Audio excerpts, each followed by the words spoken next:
Welcome to Philosophy of Food Selection. My name is Professor Rick T. Miller. I've been teaching college ethics since 2006. I'm also an attorney and certified mediator. I want to ask you, how do you achieve maximum output in your workday? Living well requires eating well. I want you to foster 4 basic principles. The first one, preserve you, not the food. The second one, condomize ingredients. Now that's with an I, not an O, but I've got your attention there, so that's a good thing. I'll explain. Third, don't fall for a payment deferred. And 4, eat like your elders. All the food I'm about to show you, by the way, I'm not here to denigrate or besmirch any one particular food brand. This quite simply is food that I grew up eating. Let's talk about healthy food selection. Preserve you, not the food. I want you to take a look at this headline. It's talking about a 43-year-old Twinkie out of the state of Maine. Talking about essentially cake and a cream filling that has lasted, for the most part, for 43 years. Folks, it's lasted that way because of the preservatives in it. And a basic principle I want you to think about is there's an inverse relationship between the shelf life of food and your shelf life. Don't believe me? Take a look at this article from the National Institute of Health that outlines that preservatives like sorbate, sodium benzoate, and nitrates likely cause cancer. And these are preservatives you're going to find in everyday foods. So how do we stay away from some of these processed, preservative-laden foods? Well, that brings us to our second concept of condomize ingredients. So you may have heard the concept, if you can't read it, don't eat it. Again, this is a bit of a mantra to try to get you to steer clear of preservative-laden foods. To me, I think that sweeps just a little too broadly, because you might not have fun if you're not eating foods that you can't always pronounce. I'm thinking Latino, pollo con mole poblano, or maybe in Italian, risotto alla milanese. What I want you to think of instead is condomize, as in make ingredients condiments. What's a condiment? It's a flavor enhancer. It's essentially a food that's added to your dish after it's already been prepared. So think about ingredients that way. Thus, you're going to look at this, and this says real bacon. Fantastic, no problem. It's real bacon plus a number of ingredients that I want you to think of as other foods. Can you pass me some bacon? But also, can I get a little bit of potassium chloride? Can I get some sodium diacetate? Can you pass me a bottle of sodium phosphate that I'm just going to shake on that bacon, please? And then let's top it off with a little sodium erythrobate. And would this particular product be that appetizing if you thought about it that way? Here's another example. Nothing like some fantastic 100% grated Parmesan cheese. Nothing wrong with that. Again, I grew up eating these foods, these exact foods. What is this? This is Parmesan cheese with a little bit of yoga mat. Imagine dicing this up and popping it in your cheese. Does it sound as appealing? Is it as appetizing? Cellulose is a non-digestible fiber that is in this, if you look at the back of the ingredients, and a similar form is also in this. A corollary to this is watch out for questionable guarantees on food labels, and also some dubious math. Let me explain. So take a look at this product. This is some instant oatmeal. There's a questionable little statement at the top, and the exact same statement is at the bottom. And both are right next to a heart-healthy insignia.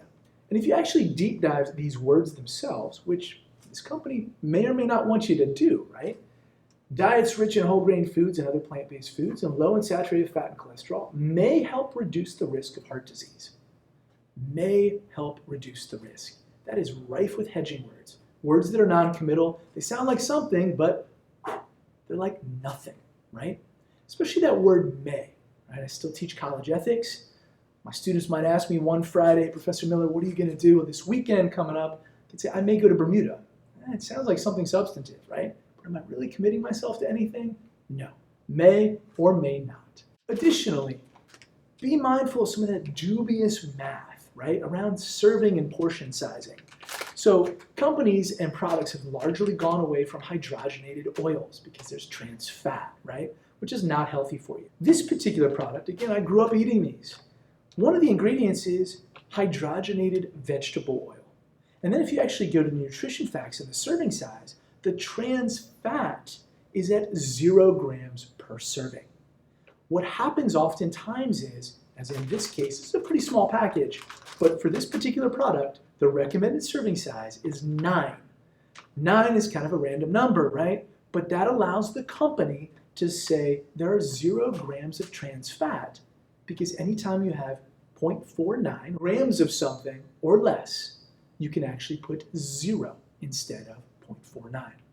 So they're actually able to say 0 grams trans fat per serving. We know, looking right at the label, that there's hydrogenated oil, and therefore, ipso facto, by the fact itself, there is trans fat in this, although there's not going to be the amount that equals 1 gram per serving. This brings us to our third concept, or don't fall for a payment deferred. I often tell friends of mine, I can't afford to eat fast food. Maybe one day I'll be rich enough to do so. Let me explain. Folks, you either pay now or you pay later. Take a look at this headline. Now, one of those items is a cheeseburger. Folks, we're talking about mechanically processed, or one of my favorite concepts, mechanically reclaimed meat, processed kind of cheese, ketchup with high fructose corn syrup, and pickles with preservatives. Now, I submit to you that a more accurate calculation of the adverse effect that will ultimately have on your body is not $1, but rather, you've got to move over that decimal point.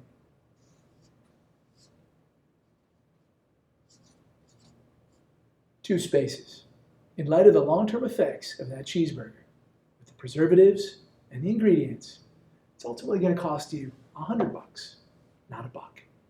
This brings us to our final concept, or eat like your elders. People have often asked me, whether it's students in my ethics classes or folks for whom I've done some diet counseling and nutrition counseling, what about GMO? To me, when I think of GMO, I think of BOP. This is a legal standard, burden of proof. On whom does the burden of proof lie? So if you look at a product like this, 100% cornstarch, this is a GMO'd kind of corn. We simply don't know what the long-term effects of such processing is. So it's up to you. But for me, I want to play it safe, and I don't like to be a test dummy. I don't want to be a guinea pig when it comes to foods like this. They ultimately might be okay in the long run, but ultimately they may not. And again, it's up to you whether or not you're willing to take that risk. So you're going to start to see on a lot of products that I grew up eating, words like partially produced with genetic engineering. So they are giving you a heads up, and they're giving you the opportunity to make that decision for yourself. My second point, in order not only to understand, but truly to consume the same kinds of foods that our ancestors ate, you now need to look for this additional term. Think of how far afield we've really come.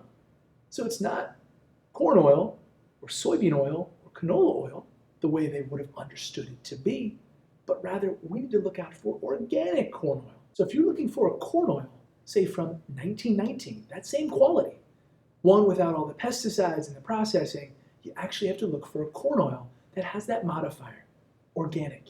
And if organic food is not an option for you, no problem, but at least try to keep it simple. So in this granola bar that I grew up eating, I counted 17 ingredients, including vegetable glycerin. Is that something I would individually eat? So contrast this with, this is not even organic, but I've got dates, peanuts, egg whites, chocolate, natural flavors, sea salt, and cocoa. All things that I would certainly eat on their own. I want to thank you for taking the time and watching this video. After all, I know that's your most precious resource.